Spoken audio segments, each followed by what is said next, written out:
Ladies and gentlemen, welcome to another edition of the RGM Experience podcast with me, Carl Maloney, that guy from RGM, bothering you again for another week here at the RGM Experience, a podcast where we delve into the grassroots music industry and beyond, of course, and find interesting people within it. And today's no different, ladies and gentlemen. We've got Sam and Tom from Cruz. Hey up, lads, you're right. Hello. Yeah, nice one. Hello, nice one. We've got a bit of just looking at your poster behind. I went to see a Green Day gig at Leadmill when Ducky come out. That's how old I am, right? Did you? Oh, yeah. We caught him at Isle of Wight last year. Oh, nice. Yeah. It was a good day. Very good. Yeah. Day. And I can remember it was like when I was a kid, like, and he were. What's lead singer called at Green Day now? Billy Joe. Billy Joe, that's it. Yeah, I can remember him. Where Leadmill's quite long and thin, innit? He was stood up front and he spit a great big greenie up into the roof. And caught it with his mouth when it came back down again. Just a little memory from a Green Day gig there. Just kick off, lads. I just spied your thing. So, how are you doing, lads? Anyway, you all right? Yeah, we're good. We're good, aren't we? Yeah, no, we're both here. Sam's back, well and truly back. Nice. Back in action. So, yeah, what do you mean back in action? Then talk us through that. Let's start. Well, we've been I had an ankle issue past few months, so like, my foot's been in a massive boot for a while, so I've not been able to do much. But so I'm on the mend now, and I can move around and stuff like that. What are you doing? Were you being daft or football or something? Or? No, actually, I thought it was tendonitis, right. But it turned out I had an infection in my ankle, and it's a random medical thing. Yeah, but they managed to get it before it got really bad, so it's just like quite lucky. Okay, a bit of surgery and all that kind of stuff. Yeah, a bit of surgery. I was in hospital for a bit as well, which was nice, but it is what it is, and we're back out now. So. Glad you're on. Never came back for about 3 I just had a text in our group chat, and it was just sort of like, they're keeping me in, and then 2 weeks later he came out. Yeah. Oh, could it have been like a blood clotty type thing? It could have been. They didn't. No, they didn't say that. They didn't know what it was. To be fair, like just sort of got septic, weren't it? Well, they didn't quite get to sepsis. Otherwise, I might have lost my foot, which luckily I didn't. I know, yeah. So basically, it got onto my ankle bone and like started dissolving some of my bones. So they had to like fill that in and stuff like that. So surgery is basically get rid of the infection and sort out the bone. On the mend now, though, mate. Yeah, mate. To be fair, I was out last night. Oh, okay. What, on the last show? No, not on a big one. Just like because I've been walking around a bit more now without my boots, so I'm just getting up and down Ecky Road.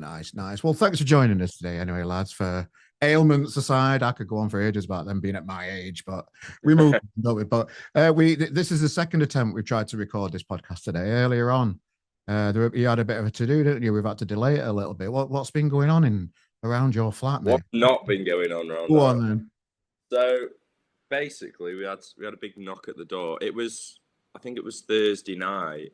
I'd just been out to that comedy club at Leadmill, and there was a massive knock at the door, and it was next door's son saying that he's not heard from his dad since like January, something like that. So anyway, we sorted all that out, and we weren't sure what had happened or what had gone on. And then this morning we had a knock on the door from police saying that they needed a statement because he's died next door. Basically, basically don't want to see him. So we've had like people in like CSI suits, the big white suits, just walking around and stuff. While I've been sat in front room. It's been a bit of a nightmare, to be fair. Oh wow!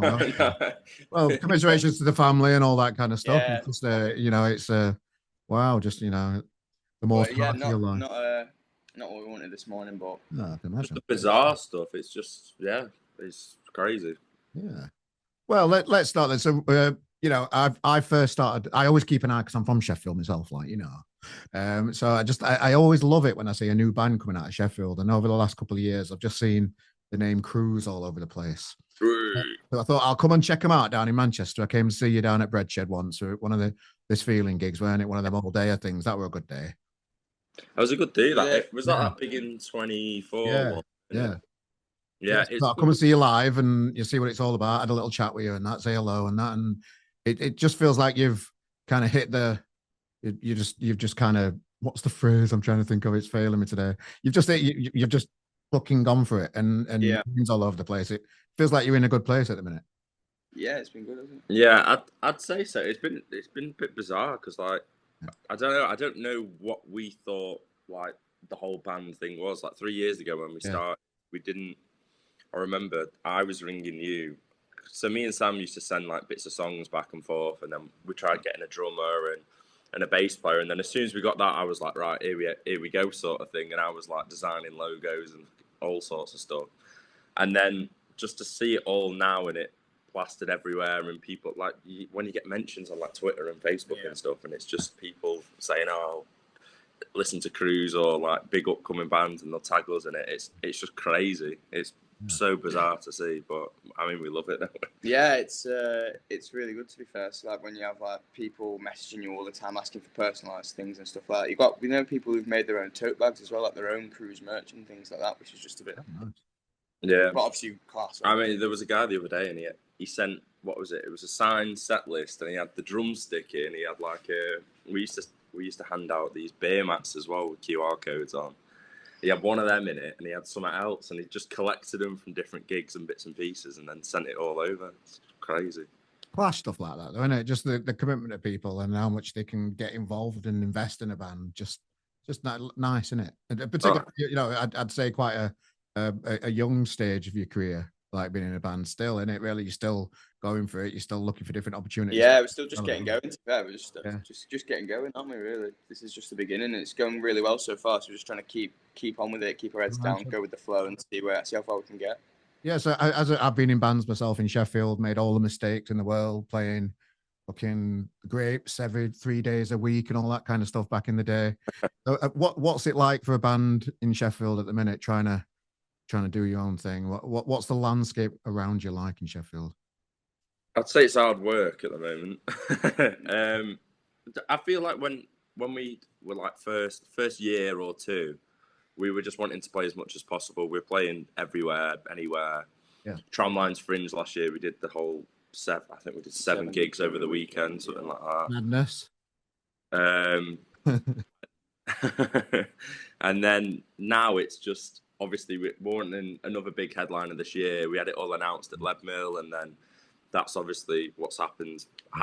So we're trying to sort that out now. But I think the landscape for me, there just seems like there's a big gap in between, like capacity wise. Like there's no 600, 500, like 500, 600 venue, like capacity the step venues. Up's not there, is it? Yeah. Like you usually have your step ups, like you've got your Octagon and you had Leadmill and then the arena and stuff like that, whereas the Leadmill's gone now. And you had the O2 Academy when that was open, so that was like a step up. But I'd say Network puts on like quite a few festivals at the moment, which you see quite a few upcoming bands from Sheffield on. So like, if you want to see new upcoming bands, there's usually like all day festivals on, especially in the summer. And like they have all the three different rooms on, and there's just loads of different bands on. Yeah, so it's quite difficult to, because I know just knowing Tufty and that, big shout out to Sydney and Matilda that are just, you know, that and just seeing that venue develop from just where I used to put gigs on there years ago, just down in the downstairs, but now they've created other venues around it. Different sizes. I presume that helps as well. Having we did that new room for Tramlines Fringe. That was good fun. It's a good room that as well, isn't it?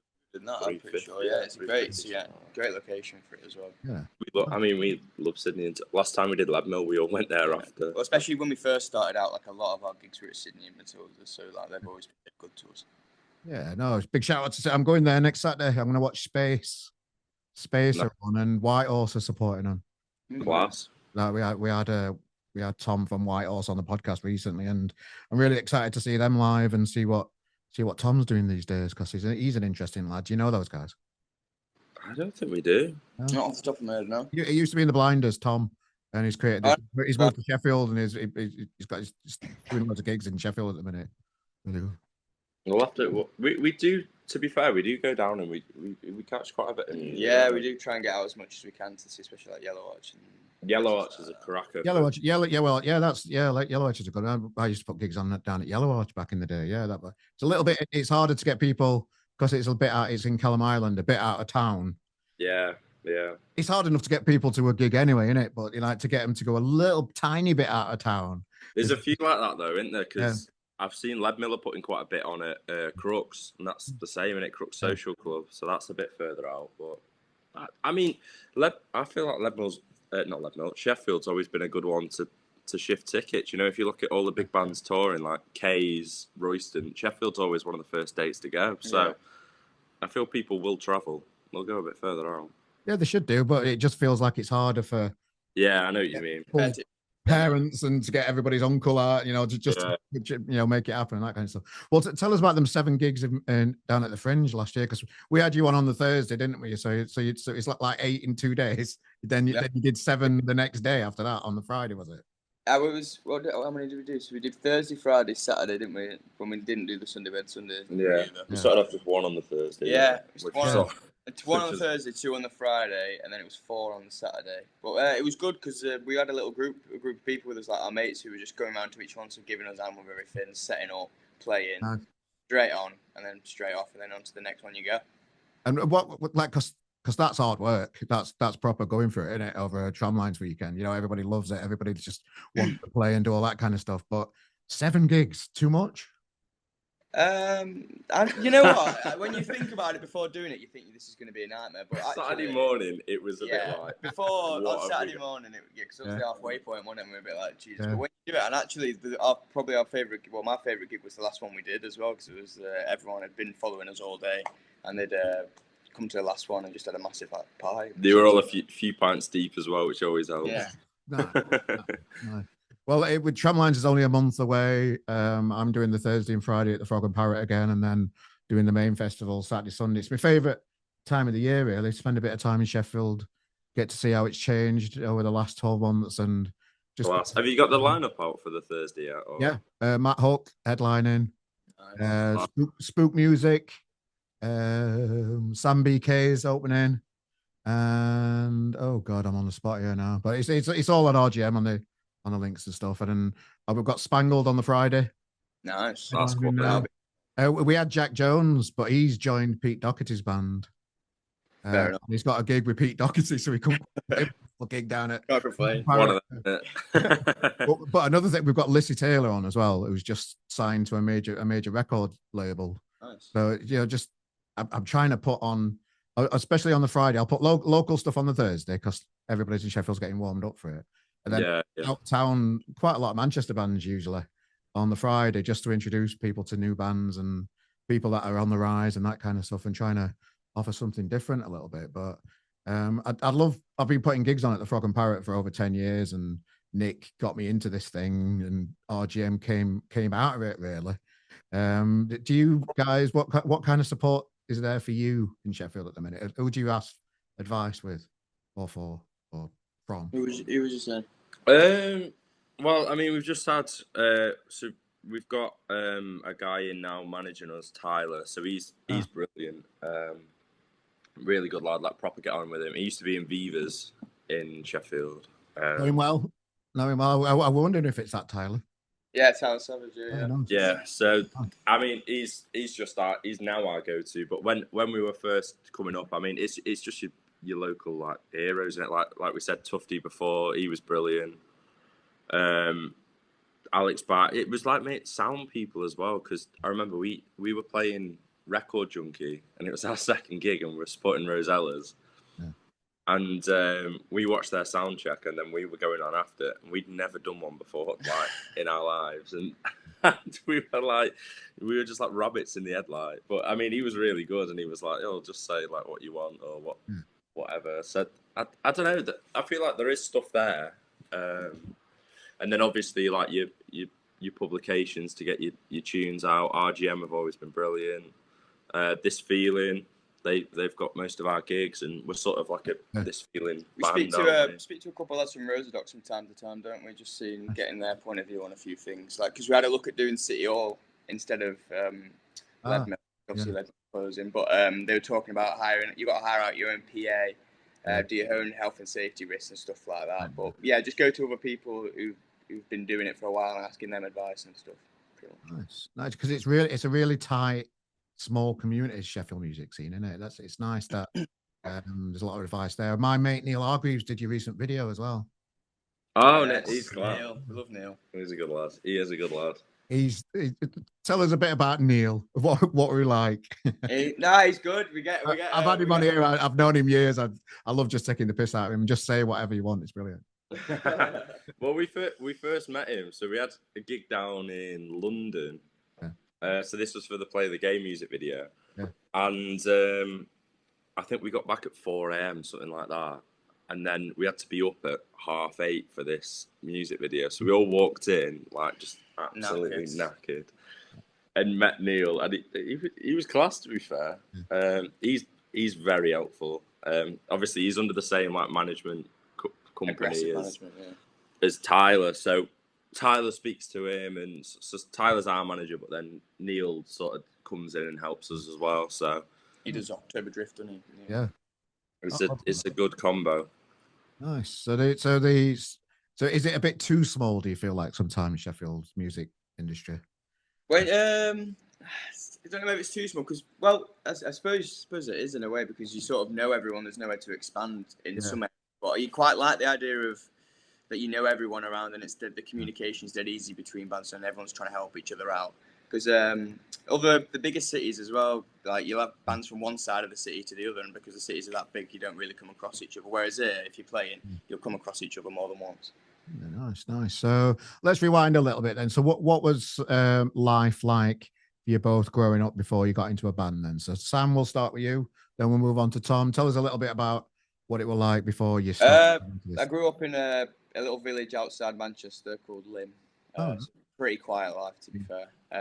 But Dad was heavily into music, just like blasting music around the house, and that's sort of how I got into it. Him just buying albums. Remember, he bought first Killers album, Hot Fuzz, and Time Flies Away, which was like the best of. I remember them being on repeat in the car, so they've just got drilled into me essentially. And then I picked up a guitar at 17 and decided that I wanted to start writing music. So it really just picked up from there. And then I met Tom at uni, and we saw that we had shared the same like music taste and whatnot. And I'd had a few song ideas, sent them over to him, and then didn't hear anything back for a week or two. But he came back with like a version on GarageBand. He'd like done it all on GarageBand, so I'd heard it for the first time with like drums and electric guitar and a bass and stuff like that. And I was like, yeah, we need to keep doing this because this sounds class. So we just kept at it. That'll never be revealed, that first one. Oh, come on. Let's have a listen. Yeah, that's pretty much. What didn't you like about it now, looking back on it? What didn't I like? I don't know. Well, because I was probably so far out in the village, probably it stopped me from getting involved in like this, getting into Manchester as much as I probably like. So like in terms of opportunity. Yeah. Because that's probably what I'd say it's quite minimal in this village. So when I moved to Sheffield, sort of opportunity just sort of opened up massively, and you just. But I came here for the opportunity as well. So like, just because going to a city, it's going to open so many doors for you. You just got to throw yourselves at it, and that's what I wanted to do. So you came to Sheffield to study and stayed, type thing. Yeah, pretty much. I studied to be a teacher, PE teacher, to be fair, and decided that I didn't like that, but still did it. I finished the degree, but decided I wanted to be in the band halfway through. So I've stayed in Sheffield and we just do the band and work now, and that's all I like. We're all still stuck here. Yeah. In a good. I wouldn't go home. Nah, we love it, man. It's class. Well, Sheffield's famous for keeping people once they've studied there because people just love it. I met my wife from a similar place. She's from Oldham, studied in Sheffield. I met her in Sheffield, and we stayed there for years. We have moved back to Manchester now for a bit, but I'll be back one day, no doubt. Yeah, it's a great city. I just love it. I'd be surprised if I move for at least another few years. I don't think I'll be going anywhere yet. What about you, Tom, mate? How did you get into this thing? Well, I'm from Macclesfield, so not okay. Yeah. I'm even sporting my Joy Division. Yeah, nice. So yeah, no, I just came to Sheffield for uni sort of thing, and then I didn't even think about being in a band if I'm honest. I mean, I had guitar lessons from like year 3, something like that. Always been playing, and then as soon as I got to high school, it wasn't the thing to do. For some reason, I don't know why. I mean, I did it for 2 years, and then they were taking me out of like form time and stuff like that, and I always just loved to chat with my mates, before we started. We started all the lessons, so I packed it in. And then, when I met Sam at uni, he had a guitar in his room, so I just picked up, did a bit, and then I sort of started. But when I came to Sheffield, I didn't even bring my guitar with me. It was just, right, this is uni and crack on sort of thing. What did you study? Marketing. Oh, okay. So that'd be useful, transferable skill for the band. Yeah. Very useful it's been. Yeah. I'm gonna say I got a bit obsessed with it when we first started up with the whole, just getting us out there. We did everything a bit sort of backwards in a way. So we put tunes out before we even played a gig.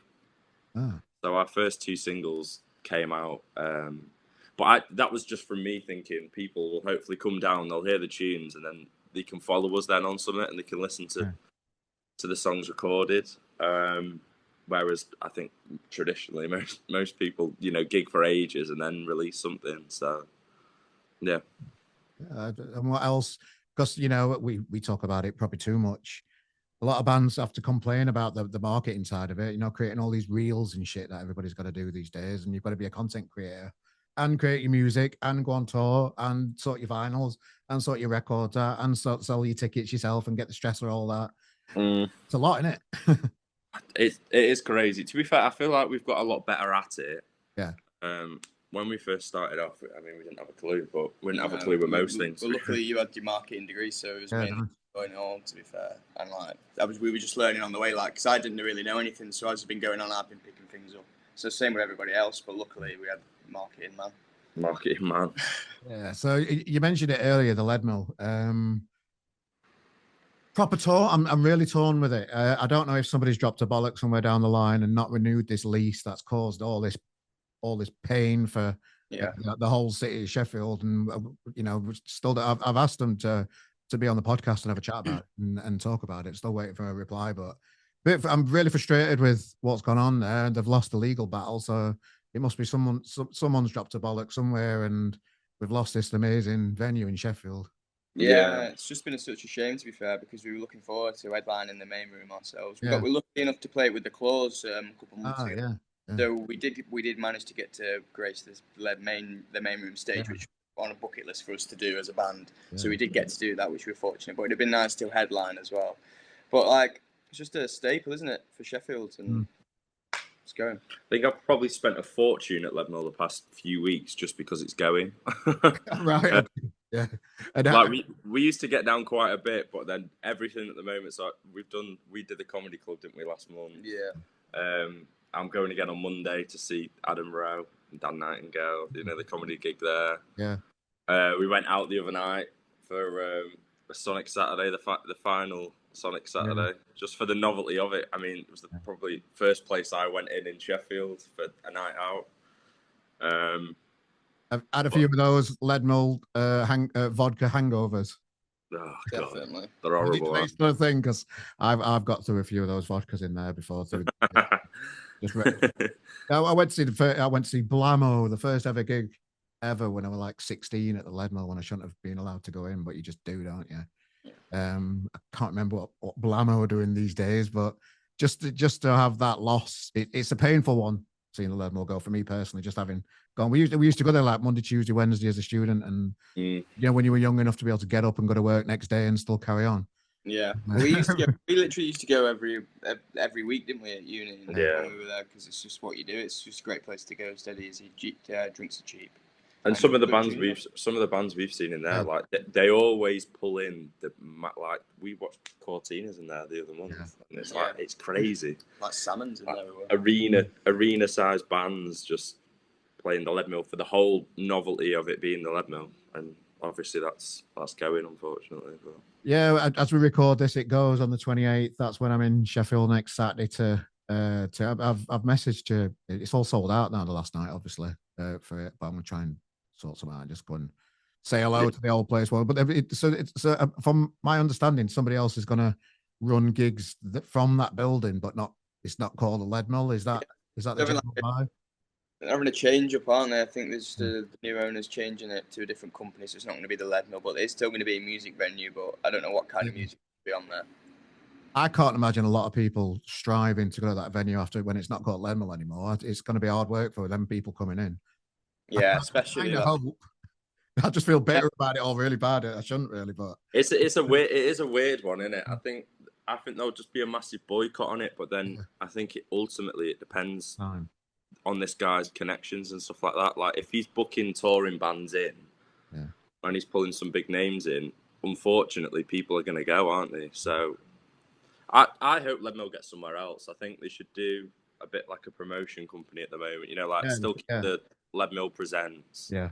But they're putting gigs on at Yellow Arch and this, that, and the other, and then They've hopefully always done that through the years, anyway, haven't they? They've always had Yeah. presents gigs at like Yellow Arch and Sydney and all that kind of stuff like that. So, and then hopefully they'll get their own place. But I don't think it should be called the Leadmill. I think it should be, something else. But yeah, well, it's a sad one, and don't really know what else to say apart from I'd love to know all the ins and outs of it all, really, but I don't know if that'll ever come out.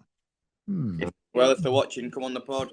Yeah, exactly. Good work, mate. Good work. Yeah, good work. So you like your comedy then, lads? Yeah, we enjoyed a few comedy. Well, we've been going mainly because it's obviously Leadmill shorting this opportunity, but we've been to comedy clubs before, haven't we? And you like to go a few.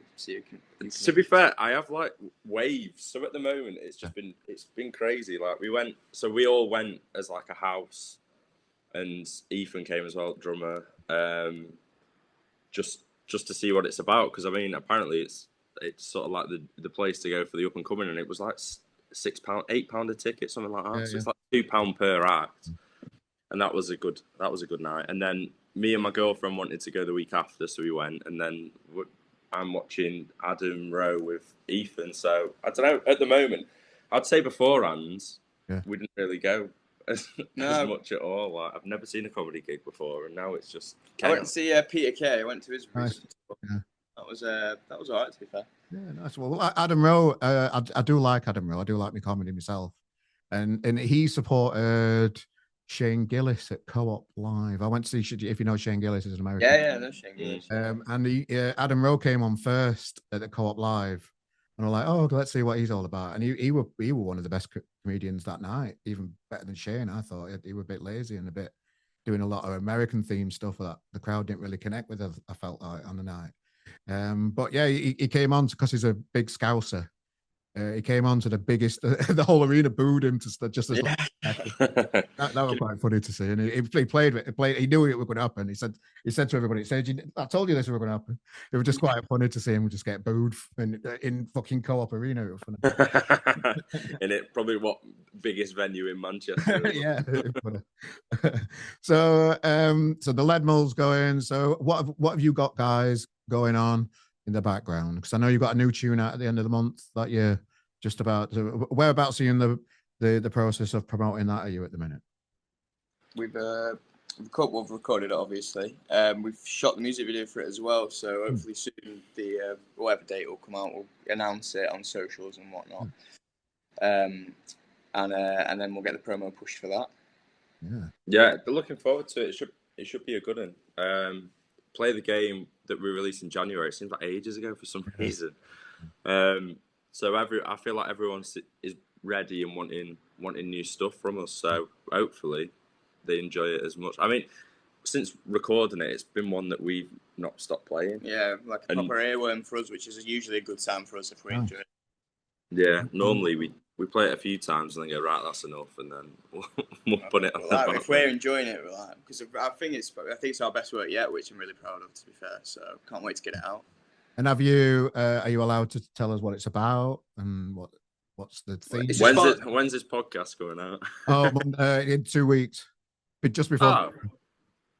What? Yeah. So we're announcing it on 1st of July. So. Yeah, so it's basically just like sticking with the similar themes to play the game. We went to Kempston for it, didn't we? Yeah. With Alex Quinn. Shout out Alex Quinn. He's big shout out to Alex Quinn. But we had a few days there, got a couple of tunes done, got that Hold On and another one done, which we weren't not announced yet. But yeah, looking forward to getting out. Yeah, should be good. So releasing singles this year, is that the plan?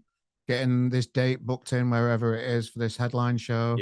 Yeah. I think so. I think at the moment it's just been a bit, I was going to say frustrating, but I think obviously we've had a few things go on. Sam's back to full strength, so we're coming straight back into it with a sold out Leeds headline. Diving straight back in. Oh, right. Okay, when's that? 5th of July. It was originally in May, but obviously with me not being fit, we had to move it. So the first gig back, 5th of July, at the Royal Park in Leeds, sold out. So it'll be a big one. Must be nice just to, because I remember speaking. Well, I've spoke to loads of bands in Sheffield, and just they really struggle to get out of the city. And how have you how have you done it really? What's the process been to connect with these people away from Sheffield? I think with us both having roots in Manchester way, that's been Yeah. quite nice. We've known a few people in there. But in terms of Leeds, we don't know anybody. So the fact that sold out was completely mind-blowing to us. Oh, nice. We didn't expect that to sell out at all. That was great. I think it's just, how many times we played Leeds like twice, 2-3 times? Yeah, not many at all. So when tickets were flying for that, we were like, oh, that's brilliant. Believe it. Yeah, I think we try and get out and about as much as possible. You know, if there's like a support in a different city that we get offered, we're like, yeah, we'll do it, and then it's just on about building on from them. But you never know through like platforms like obviously Spotify and whatnot. You don't know who's listening and where they're listening from. So like we did York, and there was a lad there who'd come up from London and stuff like that to watch us, and it's just crazy. Yeah, things like that just blow my mind sometimes. To be fair. Nice one. Well, I do like to ask, because there's only two of you. I do like to have a little bit of fun sometimes with bands and that. So let's have a chat about the people that aren't with us on the interview today. Don't look worried. It's fine. It's a bit of fun. So tell us about the lads that aren't with us today. Talk us through their strengths in the band and what they bring to Team Cruz. I'll do Jamie. No. We'll do one each. Go on then, yeah. Okay. Jamie, to be fair, when we first found Jamie, because we were looking for a bass player, and we found him through mutual friends, didn't we? Which was nice. Instead of like finding him on a website, it was quite natural how we found him. Yeah. And he hadn't played bass before, so it was quite interesting. So he sort of learned at the start, so he's gradually got better and better, and that's his strength now. I'd say the amount he's come from where he was to where he is now. When we were in the studio last time, I thought that was his best run, wasn't it? He was quality in the studio. Just took it. Top form. Yeah. Top form from Jamie. Just took it on, and he's very confident, and that's what we like about him. And what about away from the bass lines? Then what else does he bring to the band? Oh God. Aren't they a bit mental bass players behind the scenes a little? Yeah, well, that's what our one is, isn't it? He's the rock and rolling Cruz. Yeah. Nice. Let's just say that. Yeah, no, Jamie's just chaos. He's a good lad, isn't he? He means no harm. Yeah. He's just massive, and he got no filter. He'll just say what. But that's what we're looking for, because he's straight to the point. That's why he's not on the pod. He was going to be on the pod. We'll get him on next time. Next time we have you on, we'll get him on. We'll just have an hour-long episode with Jamie, I think. Why? What kind of things has he got opinions on? Anything. Nothing's off limits with him. Okay. Honestly, he'll give you an answer. He might not know everything, but he'll give you an answer. So like Donald Trump is just all over politics. Anybody? Yeah. Yeah, and whatever happens, he'll be right. Yeah. Okay. He just know everything. Absolutely everything. There's a Jamie way of doing things, and that's the only way. But we love him. Nice. He's a good lad. Well, then who else we got? Ethan, drummer. Again, we sort of it's weird because we pitched out for obviously band members when me and Sam started on these websites, you know, findabandmate.com and crap like that. And somehow we've not found anyone for it. No, we've looked on there for hours. Yeah, but Ethan was again, so Jamie used to work at the O2 in Sheffield, and he just got speaking to one of his workmates about, we're after a drummer, and he was like, I know someone who used to play drums in like year 8, something like that at school. So he was like, dropped him a message just to see if he was still playing. And he was like, yeah, I'm still playing. And then he came in, I remember, 2 days before our first gig, and he just learned everything and just cracked on. And now I think he's probably one of the key parts of the Cruz sound. Yeah. He's the only one that knows proper music theory, so that's yeah. So I mean, he's really good. He is. He knows what. He knows it as well. That's the issue. He does know it. So he knows what key things are in and all that stuff. Yeah, he knows all that. Well, we wing it over here. Yeah, I always say I'd never knew what thing we're in. I know what chords sound all right with other chords, but exactly. I don't know what key Oat's in. Just if it sounds well and it got a bit, it's quite catchy. It's good enough. Too right. And what else does he bring to the table away from his music playing? All sorts. I mean, he's good crack. Yeah, he's very funny, man. He loves a good joke. He's a good lad, and he's always inappropriate. Yeah. Yeah. It's all part of the fun, isn't Most it? of the time, yeah, most of the Yeah, time. no, that's fun. But sometimes they're the best ones. To be Yeah, fair. yeah, too right. But no, he's good, isn't he? He's a plumber, isn't he? Yeah, part-time nice. plumber. Oh, so Also, he'll have a few quid then and all. He'll have a few quid and all. Yeah, well, he shows. yeah, he's a very busy man, but Yeah. I mean, he's always out and he's always doing something. And then if you message him, he's like, "Oh, come here," he'd be like dead up for it and whatnot. Yeah. So that is a good lad. Right, and what about doing the same for you two each individually? What does it what do each other bring to the table away from the music? Go on, I don't know. flatter me. Go on. What do you bring? Yeah, Ooh. go ahead. Okay. No, I think we all I'll get. put you on the spot a bit, yeah, lads. It's fine. What I'd say is the four of us are all very close in terms of we all Yeah. spend a lot of time with each other. Yeah. And we all bring each our own little bit, whether that's being funny or adding something to do with the band. Yeah. But no, all four of us get on very, very well with each other. I mean, we all just go out, don't we? Just as mates. It's Yeah. like we've got a big friend group in Sheffield, and there's like 20 odd of us. So everyone's always out, and I mean they've always helped us as well. So we had a mate Jerry who I used to live with in like first year, second year of uni, and he did all the pictures. Do you know what I mean? We try and keep it all a bit in house. Which I think it's good. Yeah, like bring up people that are interested in it. Yeah. Just start using people around you, because why not? Why not help people around you? Oh, you mean for like single artwork and that kind of stuff? Yeah, so single Oh, artwork we use yeah. as well, yeah, and stuff like that. Yeah. So where do you feel Cruz sits now within the music industry? Where what's the next level for you guys, do you think? I suppose is a better question. I mean, we want to do a tour. Yeah, like I think a big city tour. I mean, we've done what?